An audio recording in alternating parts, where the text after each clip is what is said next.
Perhaps many of you are like I am, and that is in your life you've had to do certain things that you did not fully understand.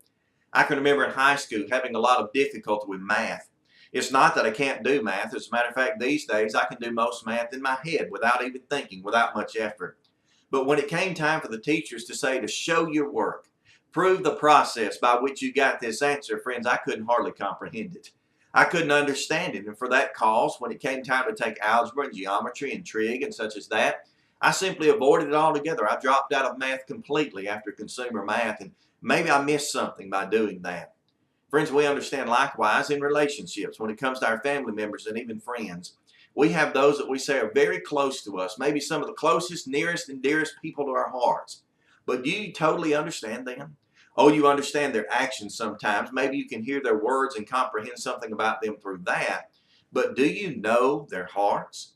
Do you know their intentions? Do you know their thoughts? Why, certainly you cannot and do not. You know, the same is the case with God. Paul penned these words on behalf of God by inspiration. In Romans chapter 11 and verse 33, notice the words with me. Here the Bible reads and says, "Oh, the depth and the riches, both of the wisdom and knowledge of God. How unsearchable are his judgments, and his ways," watch this, "past finding out." Friends, the idea is this: you cannot search the riches of God. You cannot comprehend God's knowledge, God's wisdom, and you're not going to find out everything that you may want to know about God. But does that change the case that you can have a relationship with him? Certainly not.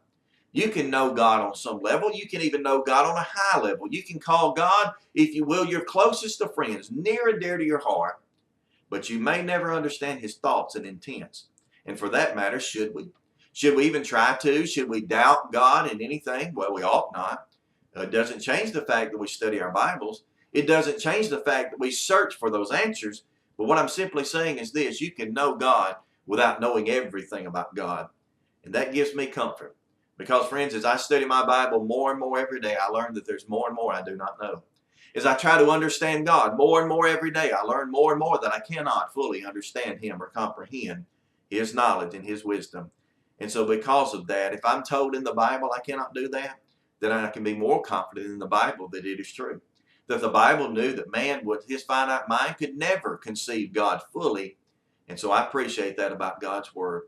Friends, I pray today as you go through your lives, you understand, you may not understand math, you may not comprehend math, you may not understand the process as I lack the ability to do. Your friends, people that you're around the most, your loved ones, you may not comprehend everything that they do or say. And the same is the case with God. But it doesn't change, my friend, that you can gain the answers you desire.